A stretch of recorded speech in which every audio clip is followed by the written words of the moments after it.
Coming up on the CHGO Cubs podcast, we are kicking the tires on checking in to see if we are interested in or possibly having engaged talks of having the best show ever today. Because Luke Stuckmeyer is back, ladies and gentlemen. It's the CHGO Cubs podcast presented by Toyota, and it's happening right now.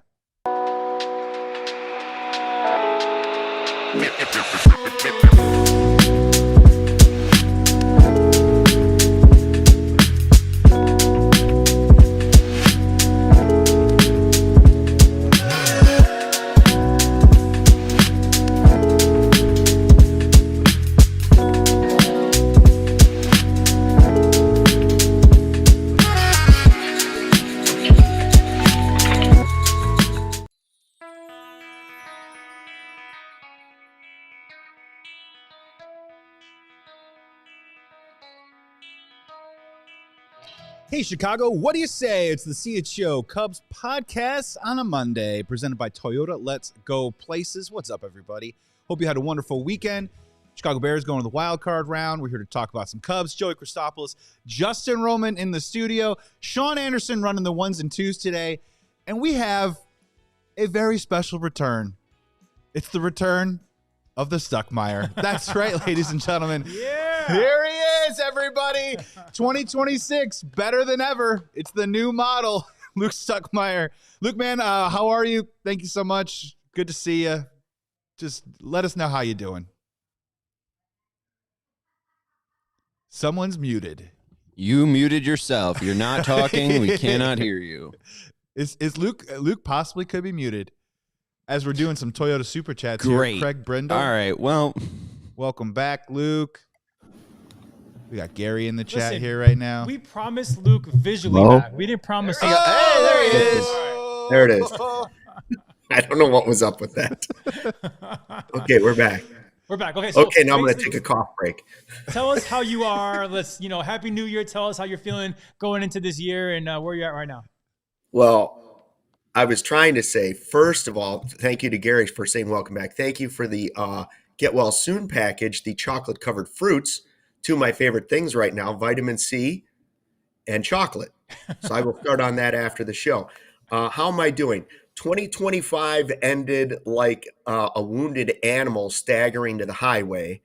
And 2026 has started like I'm roadkill on the back of the highway cleanup truck. That's so far how it's going.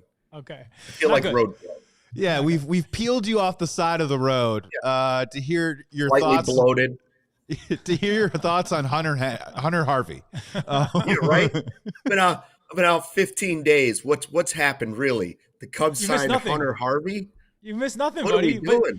I said all along, I felt like maybe you were faking a little bit because you were just kind of waiting for the big signing, and then you were going to come Sure. back for like the big Bregman, whatever it is, But you really were sick. We're happy to have you back. And Luke really wanted to be here in studio, and me and Joey were like, no, you're good. How about remote? Yeah, How about right. you kind of hang out at the house for a little longer, and we'll see you soon. That's right. And I was told by the people up top, I was like, hey, playoffs start this week. Why don't we just keep you in a bubble for like 3 more days? I was like, that And as probably does make sense. Nobody wants to risk a Greg Braggs. His phone got hurt yesterday, apparently. Yeah, broken phone. Braggs lost his mind. As we joked, though, before the show, we are sending you to the Green Bay Packers locker room this week for a rousing motivational speech of coughing, spitting, whatever you want, man. Whatever's going to get him up for the game. Yeah, a big, healthy cough under the microphone, and then, hi, Jordan Love, my name's Luke. How you doing? Love. Here's love a how you're little running influenza sacrifice. A, K variant. So were you able to watch the game last night? I did watch it last night a little bit. Yeah. Man, that first half, I don't know. I just don't know if the defense is going to be good enough. That like they could go all the way to the Super Bowl, or they could disappoint us and lose to the Packers, right? Isn't that the way? I mean, every game comes down to like the last play. Yeah. That would have been their seventh win in the final 2 minutes. That sort of terrifies me in the postseason. It means you're not out of it, but like I will say one thing. I will say one thing to kind of tie it into the Cubs here is that we cannot lose to the Green Bay Packers on Saturday because we can't have the Brewers and the Packers knocking out the Cubs and the Bears in like one kind of seasonal year. Like that would be horrible for Chicago. That'd be a tough rivalry for the I-94. the I-94 back and forth between Wisconsin and Illinois. Would not enjoy that for sure. My thing with the Bears, just really quick, is another number that I'm not really appreciating is over the last 3 or 4 weeks, it just feels like opponents are possessing the ball 3 times to 1 over the Bears. And if you're just limiting offensive opportunities on a team that is offensively led, I have no faith in this defense whatsoever. Even if it is bend but don't break, every time they have the ball, they have to do something. They have to drive, and they're putting themselves in positions at midfield to go for it on 4th down. It's not the best place to be in, especially in the playoffs. You want to possess the ball and be in control, and the Bears have struggled to do that the last 3 games. So in the next 3 years, do you guys feel better about the Cubs versus the Brewers or the Bears versus the Packers? He's back. It's a loaded question only because we don't know what the Cubs are going to look like come opening day as of right now. Right. I do love the Bears' future. I think with Caleb Williams and the offensive tools he has, and I believe they're going to attack the defense in the offseason. I don't know. Anyone's guess, right? Well, we did this topic, Justin, when you were out, Luke, of what can we learn from the 2025 Bears as it relates to the Cubs about doing business. So my answer to that question is I feel more confident about Bears-Packers than I do about Cubs-Brewers because the Bears feel like they're in a position right now where not only do they spend top dollar for Ben Johnson, they spend top dollar for Dennis Allen. They have, in theory, who knows when the new stadium happens, but there is that carrot out there that incentivizes them to be as good as possible in the NFL, and this is the Bears' time to go for it. Here on this CHGO Cubs show, we also think now is the time for the Cubs to go for it, but it is yet to be seen whether the front office and the guys that are in charge signing the checks and the contracts also feel that way as well. So I have more confidence right now in the Bears saying we are going to spend a little extra or maybe spend that draft capital to get Max Crosby, do whatever it takes where, Luke, man, this isn't the rock bottom of the offseason, but I'm getting kind of towards that place where you've got baseball media guys making fun of the Cubs and Ricketts again. They haven't made a move. We're just sitting there and waiting, and it's just kind of getting to that low point in the offseason where we really need the Cubs to hopefully step up and make some kind of move. Yeah, I would feel more confident in the Bears over the Packers the next 3 years than I would in the Cubs over the Brewers. And I think the thing we can learn from the Bears season is they fixed what was the obvious missing link to this team. 3 offensive linemen up front. It took them forever to get to that point. It took Ryan Poles what seemed like an eternity to fix it. But when the offseason came and he knew they were close, he basically fixed the offensive line with money and also, any resource he needed to get it done. So now the Cubs need to get it done. What is missing? We know they're missing a starter and we know they're missing a bat. Will the Cubs take that seriously or we try and just kind of patch the holes a little bit like the Bears did for a few years? That's what I would say the difference is, and that's where I can see that the Cubs should learn from what the Bears are doing. Also, I don't think there's any doubt, and it's different sports, but Ben Johnson has had a bigger impact on his team than Craig Counsell has early in his time for having the track record that he did. And on the opposite side, Johnson having never been a coach before, I would say Johnson has had a bigger impact on his team by far than Counsell has had on the Cubs. That doesn't mean Counsell's done a terrible job. It's just, and it might not be apples to apples, but Ben Johnson's made a much bigger difference. Yeah, and honestly, both owners actually did pay top dollar for their guys, right? I mean, the Bears did pay top dollar for Ben Johnson. Don't forget, Tom Ricketts did spend top dollar for Craig Counsell, a record-setting contract for a manager, I believe, right? So they got the guys they wanted. I'll ask both you guys this. Everyone kind of making fun of the whole checked in on, talking to, the Cubs have been linked to Cody Bellinger, Alex Bregman, Bo Bichette, and I'm missing one guy. Bregman, Bo Bichette. Not Kyle Tucker, Cody Bellinger. One other guy. Anyways, my point Suarez, is that Eugenio Suarez, maybe. Scott who? Fromber. Whoever. A bunch of big name free agents. My question is that all smoke and mirrors? Are they walking away with nobody, or they do have this money? earmarked for a big-time free agent, and we just don't know who it is yet, and we're all getting impatient, but there is a big move to be made. Is it smoke and mirrors, or is it going to happen? We just don't know who. Good question. I mean, for me personally, like checking in on Bellinger, Joey. How about that? Like, first of all, just the checking in. What does that even mean? Checking in. You guys have checked in to see if I was alive a few times, but is that checking in? Well, yeah, they still have his number. It's the holiday season. Probably just wished him Merry Christmas, man. I get it, and it's part of one of the main topics today because it's a newer piece of news, right? So we're going to cover it, we're going to discuss it, and then we can decide whether we think that there's interest, so we can decide whether to dismiss it. I'm fairly dismissive of this linking of the Cubs back to Cody Bellinger. Personally, if you're telling me right now that the Chicago Cubs had Cody Bellinger on a 3-year, $80 million deal, traded for Kyle Tucker, opted to then trade Cody Bellinger and exchange that whole thing out with Cam Smith, and now they're going to bring back Cody Bellinger, that just seems like a false thought process. That seems like you're changing the way that you think about how you wanted to build this team only 12 months later. It feels knee-jerk reactionary. It doesn't make any sense to me at all, Luke. I don't know. Do you think Cody Bellinger has any shot at coming back to the Cubs? I don't, but I think he'll end up with the Yankees because he had a good season there, and I think they're starting to realize they have to do something. I agree with you that if the Cubs were to somehow end up in the 24th hour of the 24th day and the 24th minute, if they somehow end up with Cody Bellinger on a bargain deal again, does he make the Cubs at least better than they are today? Yes. The answer is yes. No question about it. If they end up with Cody Bellinger as their big bat this offseason, does it point to the Cubs obviously did something wrong in the last 3 years? Yes. Yes. Obviously, there were some misplayed cards, and it would have to be owning up to that. That I don't think it's happening. Of all the options of guys that come back, I bet you Bellinger's the lowest on the list. Yeah. Because you'd be admitting, like you just laid it out, all the moves you made, you'd be laying out that you made mistakes. And now you couldn't get the guy you wanted, so you're like, well, we can make an incremental improvement over what we have now, but is it better than what we had last year?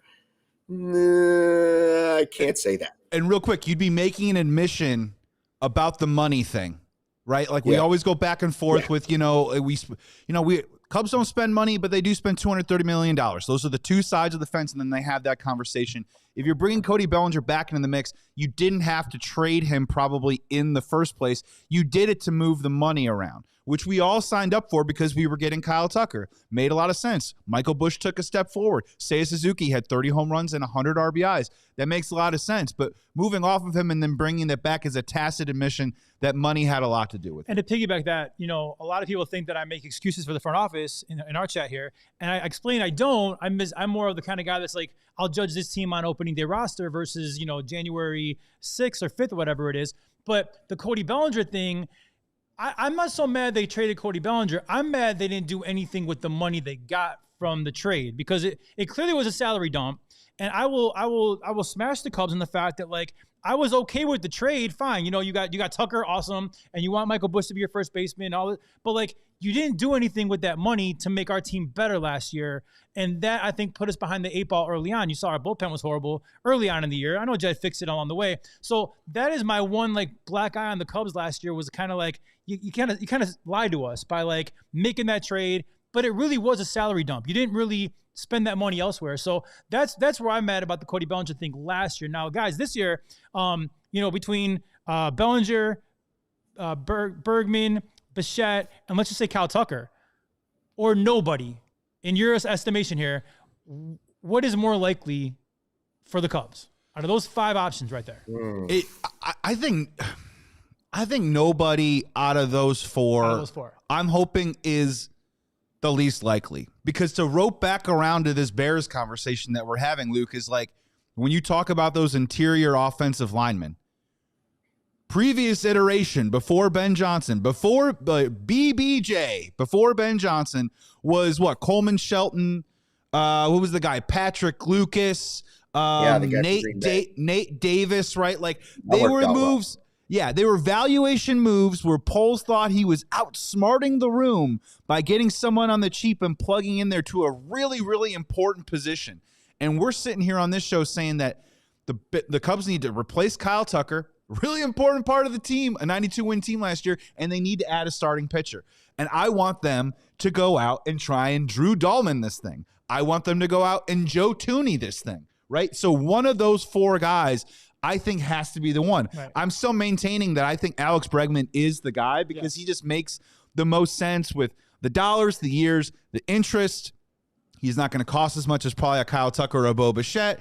He's a little bit older than Alex Bregman, but again, he's probably maybe a little bit more, maybe a higher floor, just a touch, even though Bichette's ceiling is probably a little bit higher. Right. And Bellinger, I just sort of think like been there, done that. So of all those guys, that's kind of where I'm landing on this. I think Bregman number one for you. I think Bregman is the most likely rational scenario for the Chicago Cubs impact bat-wise as it stands today. Jump in the chat. What do you think? Who should the Cubs sign, and who do you think the Cubs need to sign, or maybe more rationally, who do you think the Cubs end up signing? We're going to take a break here on the CHGO Cubs podcast. Luke Stuckmeyer is back, ladies and gentlemen, so don't go anywhere. We're going to hear some words from our wonderful partners.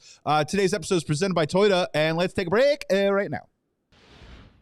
Hey, Cubs fans, whatever the moment, it's never ordinary at Bet365. Right now, new customers get $200 in bonus bets when you bet $5, win or lose. They also have the football early payout offer with a wild card weekend right around the corner. You can pick any team, but I recommend the Bears. And if they go up by 17 points, you are an instant winner and instant payout on straight bets and parlay selections that are marked as winners. So download the app, use code CHGO365 when you sign up. You can also double your winnings on parlays with the Bet365 100% parlay boost only when you use the code CHGO365 when you sign up. So here's the deal. Remember, deposit $10, place a bet for $5. You get $200 in bonus bets, whether that bet wins or loses, and that is good for spreads, totals, player props, futures, and more. Remember, whatever the moment, it's never ordinary at Bet365. You must be 21 plus or older. If you or someone you know has a gambling problem, crisis counseling and referral services can be accessed by calling 1-800-GAMBLER in-app only. If you haven't noticed it, winter is here. And if you're going to be stuck in your house for 2 weeks sick with the flu, you better make sure that your furnace is working. Is your home's heating up for the challenge? Now's the time to schedule your Four Seasons furnace tune-up at Four Seasons Heating, Air Conditioning, Plumbing, and Electric. We guarantee same-day installation for all your heating, cooling, plumbing, electric, and generator needs. No extra charge for nights, weekends, or holidays. Save up to $4,000 on furnaces and comfort systems with Four Seasons Heating, Air Conditioning, Plumbing, and Electric. Furnaces start at $39 a month. Furnace AC combos at $57 a month. And if you call today, you can save $50 from your trusted local experts. Four Seasons Heating, Air Conditioning, Plumbing, and Electric has been serving our area in Chicago for more than 50 years.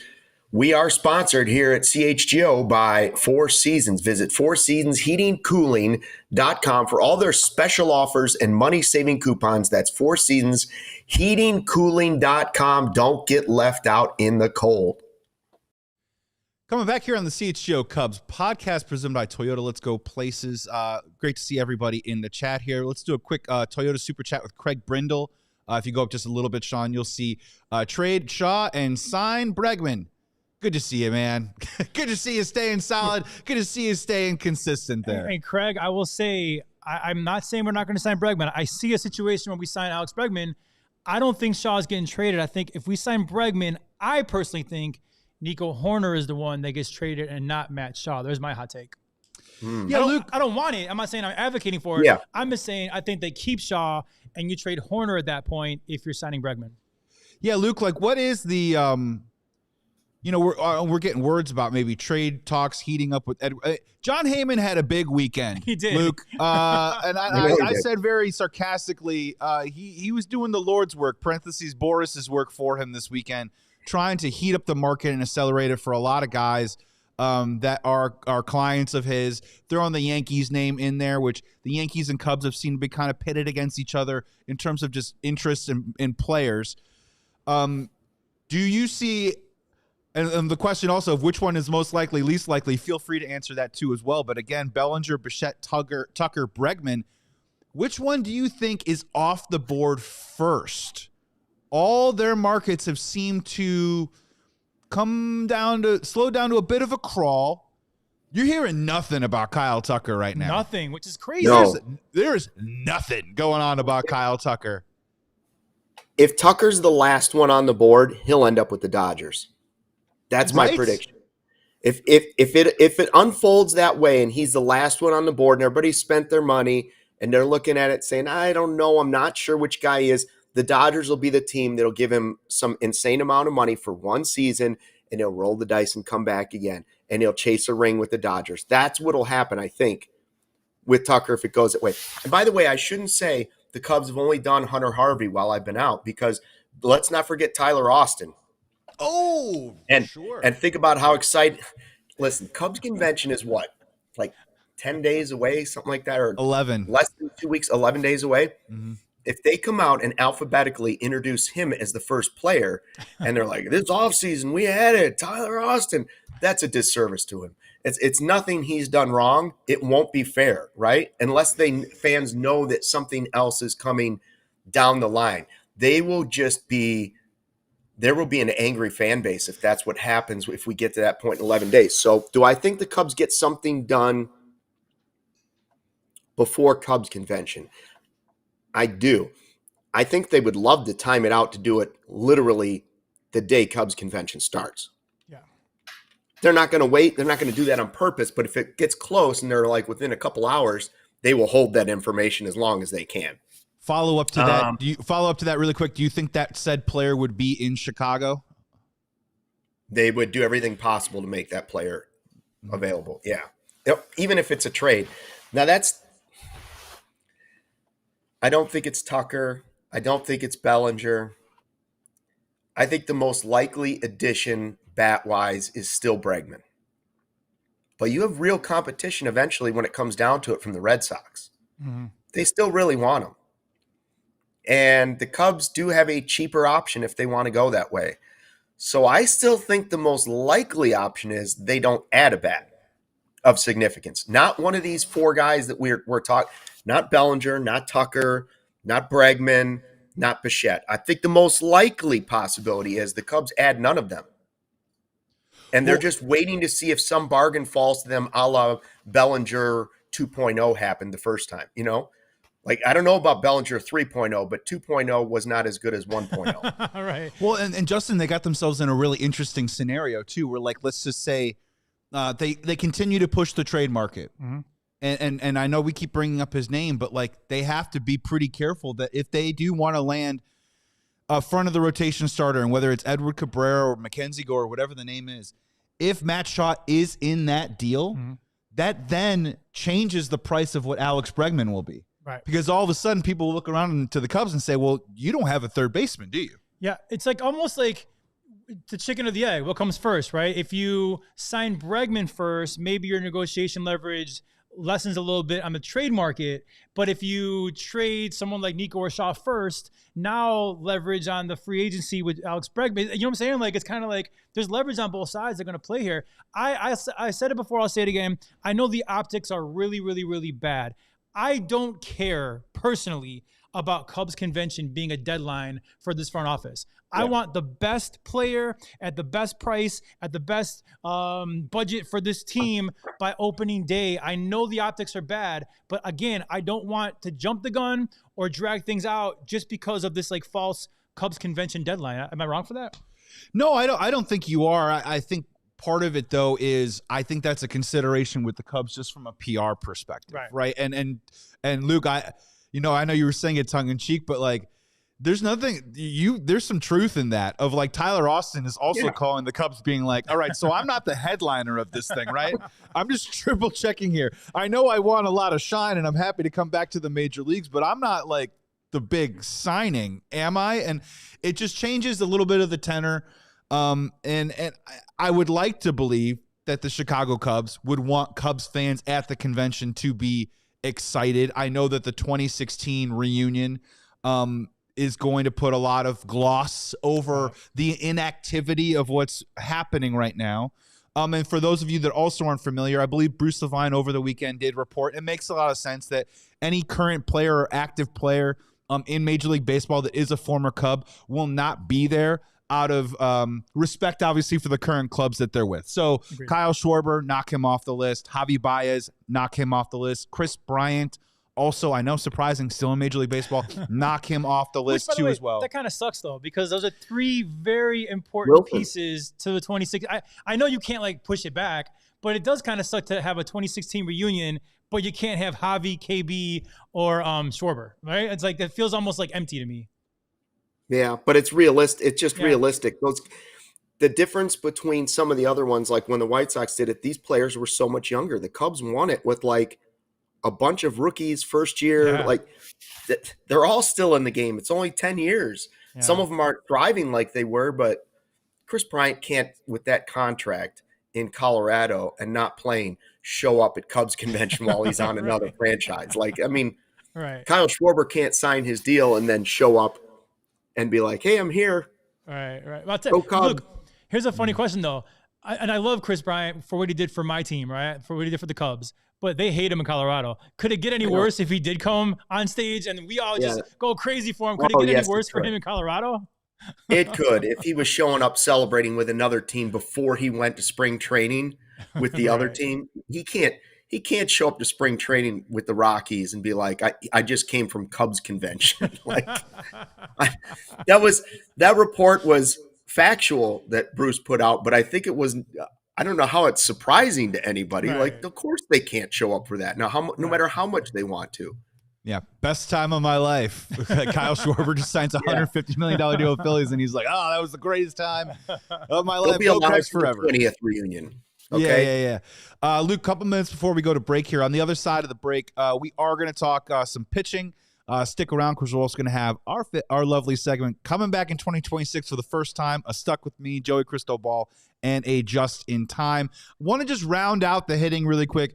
I feel like we've hit everybody except for one dude that I want to get your take on as things develop. When we say, are they going to sign any of these guys or are they going to sign none of these guys? Is it also time for Cubs fans to at least begin the rationalization of an Eugenio Suarez? Eugenio Suarez, a little bit older, high K rate, 49 home runs last year. I don't know if I wouldn't count on him for 49 home runs again this coming season. But again, buys you time with Matt Shaw. He can play a little third once or twice a month or whatever it is, whatever kind of blow you want to give him. Can do a little DH to kind of give an alleviation to Mo Baller if you want to kind of ease him in a little bit. Eugenio Suarez would be short term. Eugenio Suarez would probably cost about $18 million. Eugenio Suarez fits the Cubs mold a little bit. Luke, before we go to break, where would you land on that? Would that get you jazzed up? Would that really pump you up or what? It wouldn't get me jazzed up, but at least it'd be improvement over what they have now. You know what I mean? Like, would it make them a better team than what they are right now? Yes. Would I prefer Bichette or Bregman? Yes, I would. But we all know the fans aren't the ones holding the purse strings here. We're not calling the shots with the money. So if that's the way the Cubs are going, I don't think he's unrealistic. I think you could end up with a Suarez and a trade for name the pitcher, right? And I know we're getting on that. I don't know. I think if you're gonna make a trade now for that frontline pitcher or even number 3 starter, Justin touching this, I think you have to wait out the third base picture. You've got to figure out if Bregman's going to be your third baseman, if Shaw's going to be your third baseman, or if Bichette's going to be your second baseman. I think you need to figure out which of those scenarios is actually going to happen before you make that trade. I agree, because also if you're signing Suarez, you're not trading Shaw. If you sign Bregman long-term, you might be more apt to trade someone like Matt Shaw. But I agree. You got to fill that third base hole first before you enter the conversations of trading for a pitcher. Yeah, he's the literal version of a stopgap. And in your scenario, Luke, with the sign Eugenio Suarez and trade for a pitcher, that probably puts the Cubs back in the position they were in last year, Justin, where they were like 15, 16, 17 million under the luxury tax instead of pushing right up on it. Speaking of pushing up on it, we got to go to a break here. We're going to hear from some of our wonderful sponsors. On the other side, we're talking pitching. We're talking more Cubs baseball with Luke Stuckmeyer, Justin Roman in the house. Do not go anywhere. It's the CHGO Cubs podcast presented by Toyota. We're going to take a break and be right back. Hey, Cubs fans, I want to talk to you about Game Day Men's Health. Now, I don't know if you know this, but a couple days ago, I just turned 42 years old, which means it's that time for me to start taking care of my body, not just this outward handsome complexion that you see here, but the innards as well. And around the wintertime, I've been getting a little soft. And whether it's peak performance or becoming a better father, better husband, better man, better podcaster, Game Day Men's Health wants to support every man's health journey through personalized care that is tailored to your goals. It's a very quick and easy process. They came into the office here. It only takes an hour. They were so nice. They were so personable. It was wonderful. And they offer personal care, family, local-owned clinics, extremely high success rate, so you can feel better and have more energy, whether it's testosterone, vitamin supplements, weight loss, and hair loss treatments. So start your best life with Game Day Men's Health today. Scan the QR code or on the screen below, or go to GameDayCHGO.com to find locations that are closest to you to connect with Game Day Men's Health. All right, let's talk about your next weekend escape, or maybe just your next big night out, because Potawatomi Casino Hotel Milwaukee has everything you need, and it's all in one spot. We're talking thousands of the latest slots and table games. Are you ready to refuel? They've got a ton of amazing restaurants and bars to choose from. Whether you're feeling fancy or just want a quick bite, they've got you covered. You don't even have to leave the property. Stay there in style at their luxury hotel, just steps away from what many call the Midwest's best sports book. Heading to a Bucks game maybe in Milwaukee, get some cheap tickets when they take on the Bulls. Start your day right at the Potawatomi. Hit the sports book, then head out to the game. It's all right there, super convenient. Milwaukee's got a full winter lineup of concerts and festivals and sports, you name it. Saw Rascal Flatts is going to be there. Potawatomi is the perfect home base for all of it. Potawatomi Casino Hotel Milwaukee. Your win is waiting. All you have to do is go check it out like I did. Coming back here on the CHGO Cubs podcast presented by Toyota, Let's Go Places. Joey Christopoulos, Justin Roman, Sean on the ones and twos, and the triumphant return of Luke Stuckmeyer. Let's get a Toyota Super Chat in here from Evan Cordy, 8571. Would love to sign Bregman or Bichette and then trade Shaw in a package for pitching. Nico is so steady and consistent. I'm on board. He's not wrong, but he's got 1 year left. You know, Nico Hoerner, I like what you're saying. I love Nico Hoerner, but he's got 1 year left. So you're talking about then extending him as well.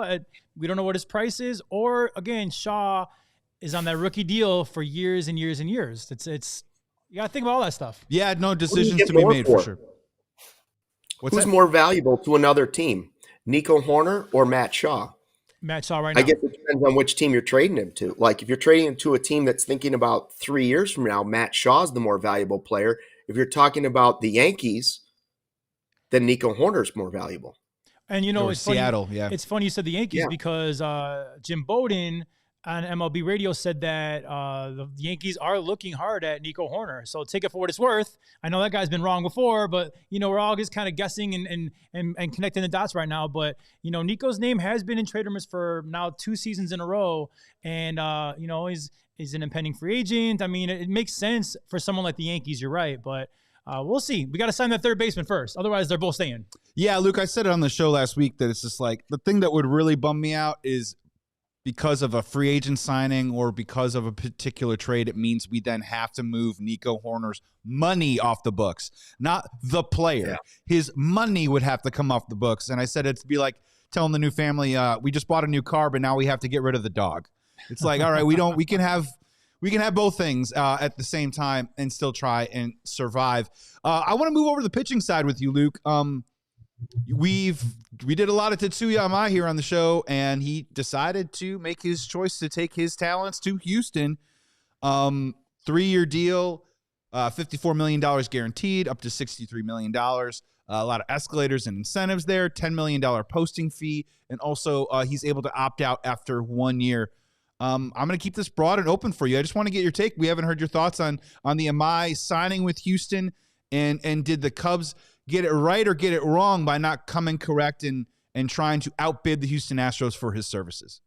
Well, the first thing I want to know is if it's true that the Cubs were second in line here, then how can the arguments be true that they weren't really sure, they were skeptical that it would play at the major league level?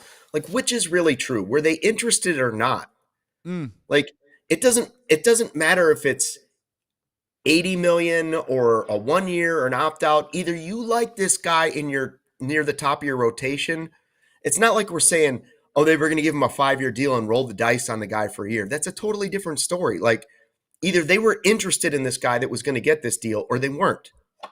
Just because they didn't get him doesn't mean they weren't interested. And so I'd also like to congratulate Sean and the White Sox, Chicago being the best check-in team this offseason. We've been great at it in Chicago. We've been checking in on everybody. We both checked in on Imai. Both fan bases thought they were getting Imai. We didn't get Imai. Okay, if we all want to believe it's a good thing now because it won't translate, wonderful. If it does, we're all going to sit here and go, what are we doing? Yeah, he goes to Houston and replaces Framber Valdez, we're going to be angry if he turns out to be the next real deal coming from Japan and a pitching staff. For sure. If he goes out there and he's just some guy, then we'll all say, thank goodness. I can't be mad about it yet. I'm just disappointed that it hasn't happened yet. But if they end up with Mackenzie Gore or whoever, Mackenzie Gore is really high on my list now. I don't think, Cabrera, all the talk with Cabrera and the Yankees, it scares me because of the arm stuff. Like he's super talented, and I love that he's right-handed, and I love that he's got the best stuff maybe of the group. But you don't have that many impingement times where you're taking out your shoulder or elbow impingement and you're saying, I can't pitch. That doesn't go away. And so that part of it scares me. So I don't know what to make of not getting Imai. I believe that the Cubs probably were in on it. And when they didn't get him, then the things were leaked like, we weren't that in on it. I don't know if we really believed in that. I think they were in on him. I think all along it was the opt-out after 1 year. I think that the Cubs did not want to do that, and Houston was willing to do that because, there's a comment maybe a little higher up where it says, other MLB teams also passed on him with that contract. And the contract definitely seemed like it was beatable. I think it was that opt-out in the first year. You're paying the posting fee, and then he just bounces, right? I think the Cubs did want him, but at least for 2 years. But regardless, we didn't get him. Can't cry over spilled milk. My question to you now, Luke, is, okay, of Valdez, Suarez, Gallen, and then let's throw in Cabrera and Gore, most likely pitcher that will be in the Cubs rotation, or none of the above? No, I think one of them ends up with the Cubs. I think the trade thing is becoming more and more likely than even the signing the bat thing, because the signing the bat thing, we know they're not into huge contracts, and nobody's carrying like this massive contract financially or years that you're looking at for the others. And they are going to have to finally trade some prospects eventually. But the question we need to answer is, what are these? We want to know, what are these teams asking for? Like, what realistically, what is more likely to happen based on what the other teams are asking for and what the Cubs are willing to do? Are the Cubs willing to move some prospects? Yes. Are they willing to maybe move an infielder? Well, they certainly haven't told teams no about Nico if all these teams are asking about Nico because of the 1 year thing. But he's also like the heart and soul of what they do, right? Like, there's a way to improve what he does at second base, and that is having more power there. But everything else is everything you want in the guy. He's everything you want in a Cubs baseball player. So while they're listening, I don't know that they're super anxious to trade Nico. And the interesting thing about not wanting Imai and thinking about the opt-out thing is, I can see that both ways. I hear what you're saying, Justin. Like, they don't want to pay the posting fee money, right? And then see him leave after 1 year. At the same time, I could also see upper management and front office and ownership saying, well, yeah, but if we have a work stoppage and he leaves after 1 year, Isn't that what we're trying to do? Basically clear the deck. So I don't know. I don't know where it stands. If you're asking me which one I would want right now, I would say Mackenzie Gore. If I was going to roll the dice on one of those guys, I would say Mackenzie Gore. But I don't know if his asking price is more than Cabrera. I don't know if that. I believe Mackenzie Gore will bounce back. I think having Mackenzie Gore would be a good thing. Now, would I be willing to trade Matt Shaw for him? Yes. It just depends on what else you would have to trade for him. Mm-hmm. Yeah, can you try and move him off of? Does it have to be Shaw and Wiggins? I guess that's probably what we're coming around to, right? Because what do you believe in Wiggins? If you believe Wiggins is going to be at least as good as Mackenzie Gore was last year, why would you trade Wiggins right now? No, exactly. Right?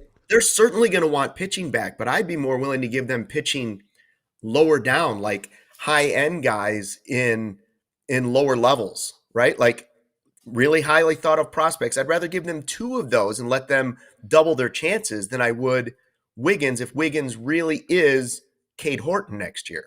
But I think that's the rub, Luke, is that Chef Kevin Penner, I'm in agreement. They're almost out of prospects that have any value. We keep going over the same names all the time in the system. It's Casey, Bo Baller, Wiggins, Shaw, Jefferson Rojas. It's kind of it, right? Like Brandon Birdsell has a shoulder injury. Maybe he's something. Maybe he's a guy. You could throw maybe Ethan Conrad out there. You can talk about a Christian Hernandez if you want to. Jonathan Long, I think he's a 4A player, right? They don't have a lot of depth in their system. And I think that's the rub, Justin, of it's like, I think they're a little resistant to trade these prospects, and I think they're hugging them a little too hard is because after that, their 20th ranked farm system probably goes into the higher 20s. Maybe even to the bottom of the league. Mm-hmm. And that's the problem that the Cubs have. It's like, I get it. The owner doesn't want to spend any money. The people that he has employed, and this is a criticism of Jed, the general manager that he just extended, is overseeing a farm system right now that is lacking in depth. They're doing a good job at the top of the draft. Their first-round guys are graduating.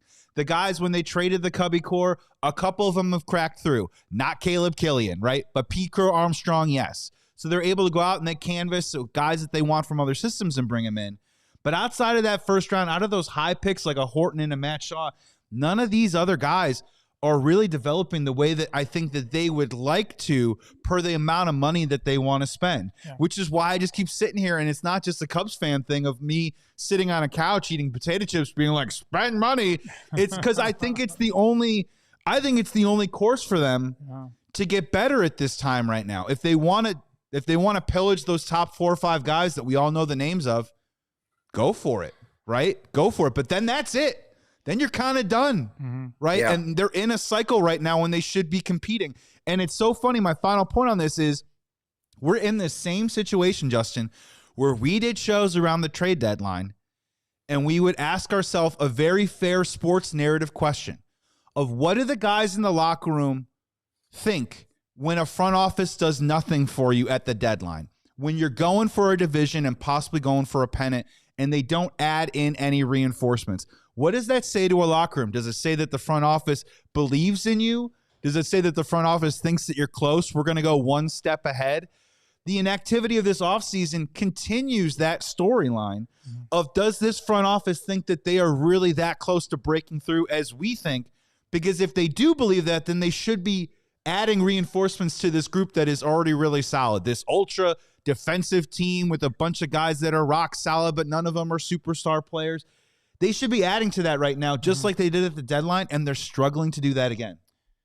Yeah, I mean, all I can tell you, Joey, is that there's still time. You know what I'm saying? Like, there's still a lot of time, actually. I mean, we've spent our time talking about, like, 4 major bats and 3 pitchers from the free agent market and 2 more on the trading market that make your team better. Like there's still people out there to make this team even better than they were last year. So all I can say, I feel your passion. I understand.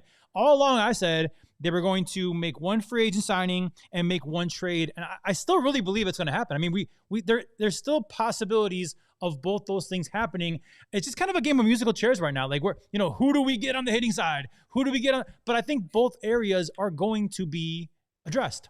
Yeah, I hope so, Luke. I really do. And in the meantime, and maybe we can blame the structure of an MLB offseason. I think it's fair too as well, because a lot of this stuff keeps getting dragged out every single year. But at the same time, Luke, like, Cubs fans have to sit there while guys like Ken Rosenthal all weekend and other baseball media guys that I personally have respect enough because they've been in the business long enough take shots at our organization, right? It's not just Cubs fans now making pointed little jabs at the lack of spending, or at least the lack perceived notion of we are the Chicago Cubs and we have a marquee network and we have this Jumbotron that was supposed to pay for everything. And we've got these patches on our jerseys now that was supposed to pay for everything. We own a neighborhood that was supposed to pay for everything. And now we're not paying on anything. And we have a manager that makes more than anyone, right? Like you have all of those things going on. I think there are skeptics in the media, and I think for good reason. I think you sort of earn your reputation, right? Like that's just the truth of it. There might be somebody that has an axe to grind for whatever reason, whether that's the front office or management, whatever it might be. I think those people do exist. But when it's this many saying, why aren't the Cubs spending? I think it's a fair conversation. Like you've earned some of it. There's no question about that. And as far as the trade thing goes, like what happened to the point where Jed was like, we got to the trade deadline and we realized, oh, we should have done this in the offseason because the price was just too much. That led me to believe that their strategy was get these deals done. And so we're still sitting here waiting. And I agree, Justin, like the Cubs could quiet a lot of people by getting a lot of things done. Could they quiet the most people by signing Tucker to some big deal? Yes, and I don't think it's happening for a multitude of reasons. But the Cubs could still have a successful offseason, and it really is – part of it is, at least, Major League Baseball has screwed up this system. Like, I don't want it coming down this close to spring training. I don't want guys making their decision to try and decide if they're going to be in Florida or in Arizona days before they go there, or even after the teams have gone. Like, give us something. I don't want to wait this long to know who my team is. I want to be excited about my team so that when the holidays just rolled around, I can go buy the new jersey if I want to go buy the new jersey. They're missing out on all those opportunities. Yeah, Luke, like that's what I was telling you. We had a little side conversation before the new year. That's exactly my point. I hate MLB free agency. I really, really do. I think football's got it better. I think basketball has it better. There's a window there. And I think that you're just dragging this thing out. And again, you're creating false deadlines, invisible deadlines for the Cubs convention because we don't want our fans to be mad. It's like, well, they realistically could wait and sign Bregman, a week before spring training, and you still got Bregman. But I hate the fact that you can do that. I think that there should be a window. I also hate the fact that we talked about Bregman last offseason, and he signs a quote-unquote 4-year deal. Nope, just kidding. I'm going to opt out and do it all over again this year. I think that MLB, I love baseball, and I love Major League Baseball, but I think the free agency process is flawed, and I do hope they can fix that without going on strike. That's my hope, obviously, but I think they have to fix it because I agree with you. I think free agency in baseball is a flawed system. Both sides have compelling cases. Joey, just remember though, they did do the Tucker deal last year before Cubs convention. That was done. He was at Cubs convention, even though. But this is not the. Some people are saying like, excuse me, this is the first year. It's not. This is like year 6 or 7 where we see this. Winter meetings mean almost nothing to most of the teams. It's just like they go there and hang out somewhere warm, have a couple of drinks and meals together, and then we wait for 2 more months. Right? Yeah. That was kind of my. I was grousing about it last week of just I wish, and you mentioned it a little bit before in this episode of just if I had my way as a Cubs fan, I just wish that there was a little bit more intention and a little bit more conviction with some of this stuff of like when you said like, well, we're interested in a lot of guys. Like, why don't you just go out and get the guy that you personally think is going to fit best either in your clubhouse or in your lineup or in your pitch lab or the guy that you think is going to extract the most wins for you? Just go out and get him. You're the Chicago Cubs. Just go out and make it happen. And it's a complicated argument in terms of the signing thing personally, because I think both sides have interesting arguments about it. Unfortunately, if you do want guys to sign earlier, that means salary cap. The reason why there's an NFL and NBA flurry of free agency when the bell rings is because these guys are more or less sort of capped in probably what they can get. Now, the NFL is different in terms of guarantees. That's how you get competitive in a deal. You offer more guarantees than another team. But in the NBA, all this stuff is slotted in, right? And frankly, like, these owners drag their feet, and we can throw out the C word, like collusion, of the longer we wait, I think the better deal we get, where a guy ends up just signing an AAV high-end deal, and then, he opts out, right? Because I think he's kind of pissed about the process. And the other part about it, too, is that I think the Cubs are gaining a reputation of, we're interested, but come back when you're desperate. And unfortunately, that's kind of the position that Cody Bellinger found himself in. Now, when I say desperate, he made $27 million. I wish I was that desperate. You know what I mean? We're talking sports here a little bit, but if you're Alex Bregman and you went down a certain road with the Cubs last year, and you start wrapping your head around, man, maybe this is where I'm going to live. Maybe this is where my family's going to be. The Cubs really want me. And it drags out, doesn't work out. You take a different deal, you opt out, and now you're talking to the Cubs again. At some point, there's a human element of, like, guys, like, what are we doing? I know this is business, but do you want me or do you not want me?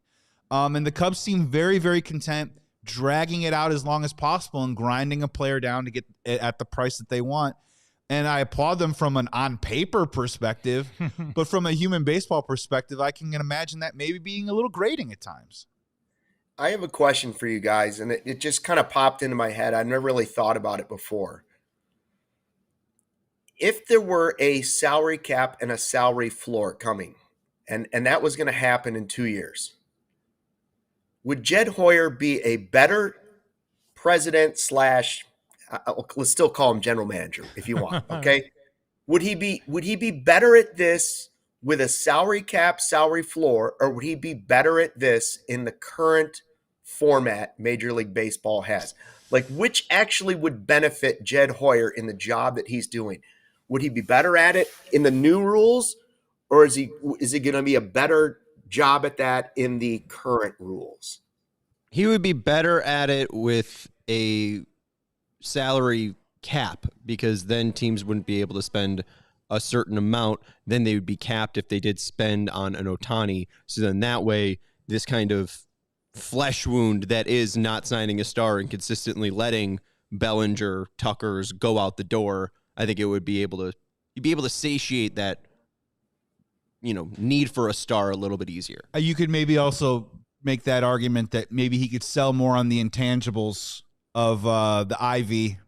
I know, for real though, you could sell more if all money is equal. Right. We do it better here than everyone else with all the little stuff. We take care of your family. We provide. So a lot of these players care about, like, the doctor that picks up the phone at 1 a.m. and the team helps them out if their little kid is sick and stuff like that. In the NFL, that really comes down to it sometimes when it's really just a dollar for dollar match.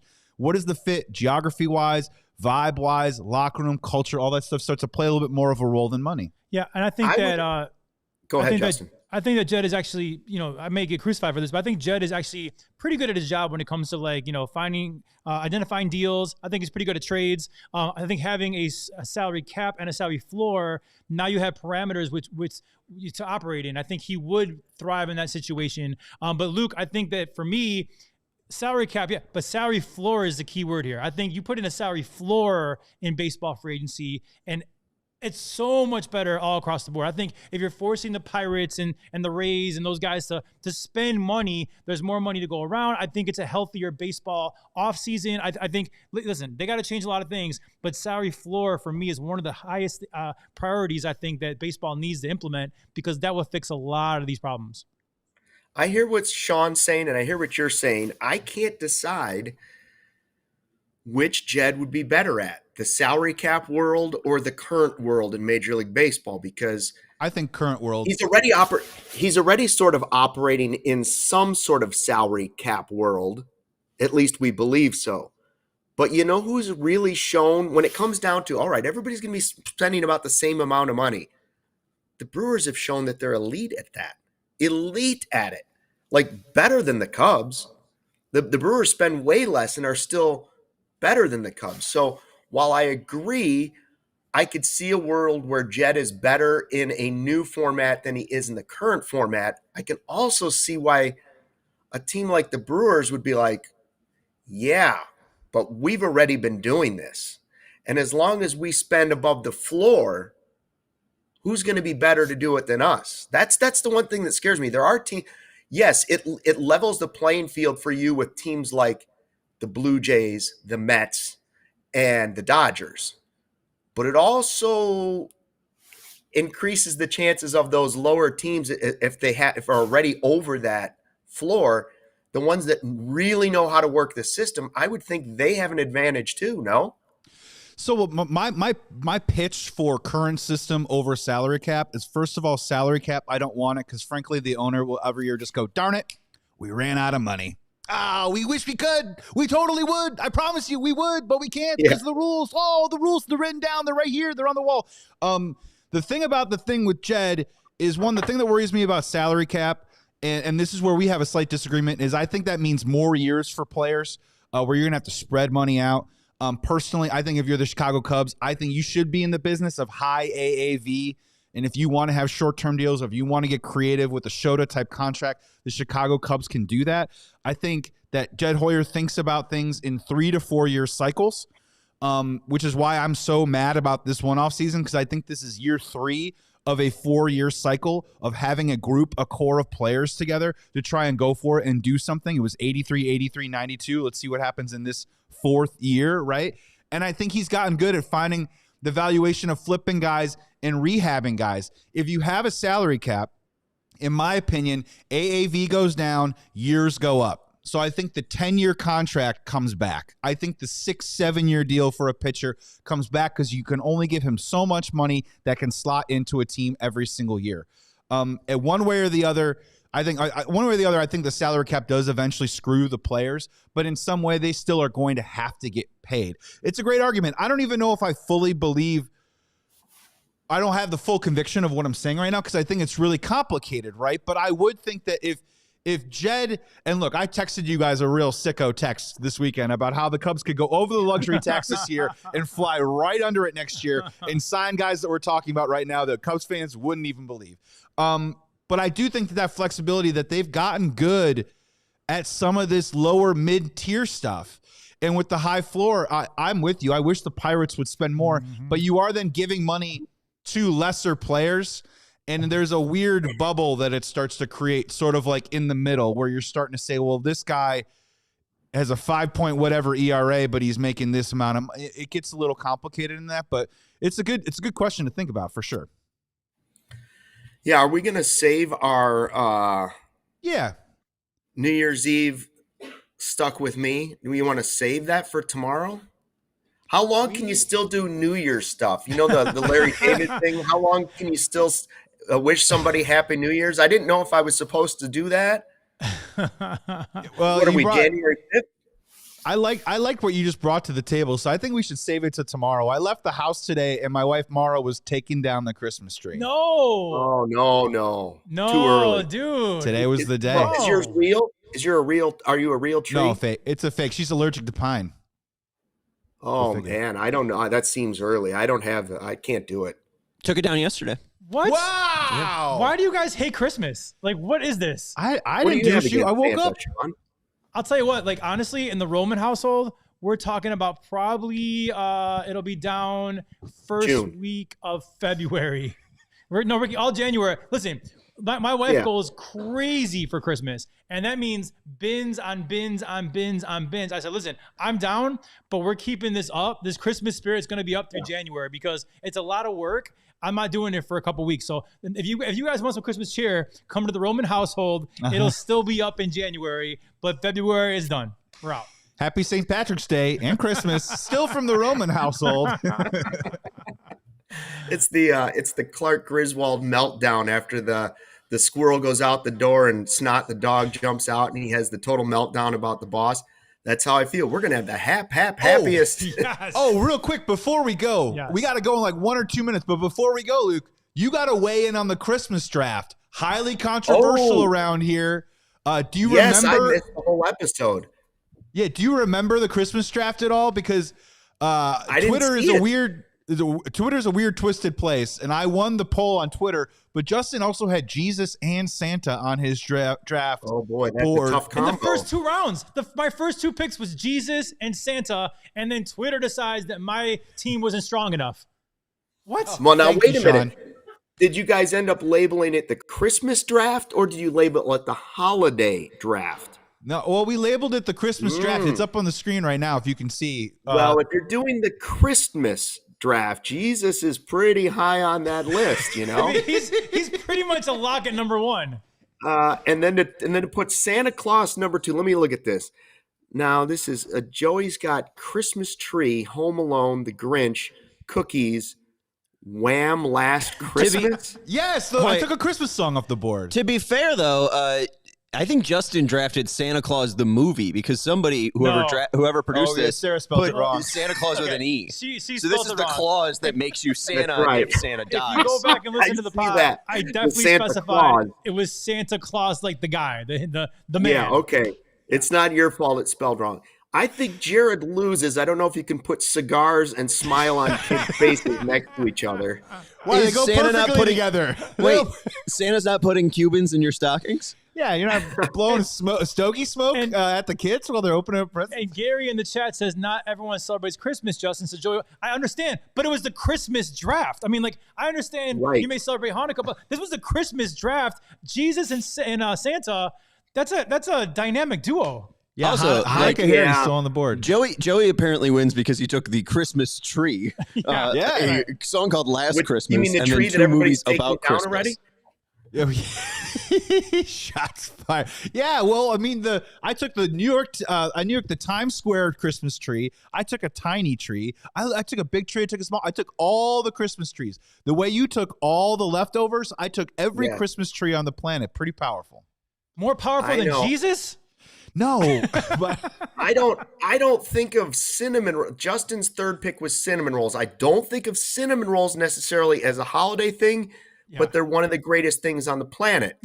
So now he's got Jesus, Santa, and cinnamon rolls. He's hit my sweet tooth too. I mean, based on my holiday, the Vicks Vapor Rub was a big pick. That's all I'm going to tell you. That was very. I would lean towards Justin won this. That was a very savvy, and I understand what Gary's saying. That's why in years past, sometimes we've done the holiday draft. And so if you want to put Hanukkah in there with Christmas, or if you want to put New Year's Eve in there. Right. But this was the Christmas draft. That's fun. I was working within the parameters. Draft. I was working within the parameters of the Christmas draft, kind of like how your hypothetical with Jed working in the parameters of, salary cap and salary floor. I was in my zone right there. I would put first-year head coach Justin Roman as the champion, I think. I'm sorry. Right, now that's the cough. That's the meds talking. That's what I think's happening. That's the meds talking. I would pick myself as the winner, really, because after the holiday I went through, I deserve some sort of win. Well, we got to get out of here on the CHGO Cubs podcast presented by Toyota. Let's go places. Joey Christopoulos, Justin Roman. Shout out producer Sean Anderson today. Luke Stuckmeyer back in the house, back in the fold. You will see him tomorrow with me and Justin again. Have a great day, everybody. Like, subscribe, do all the good stuff. Enjoy the day. We're out of here. And as Luke says, always fly the W. We all silly like the mayor.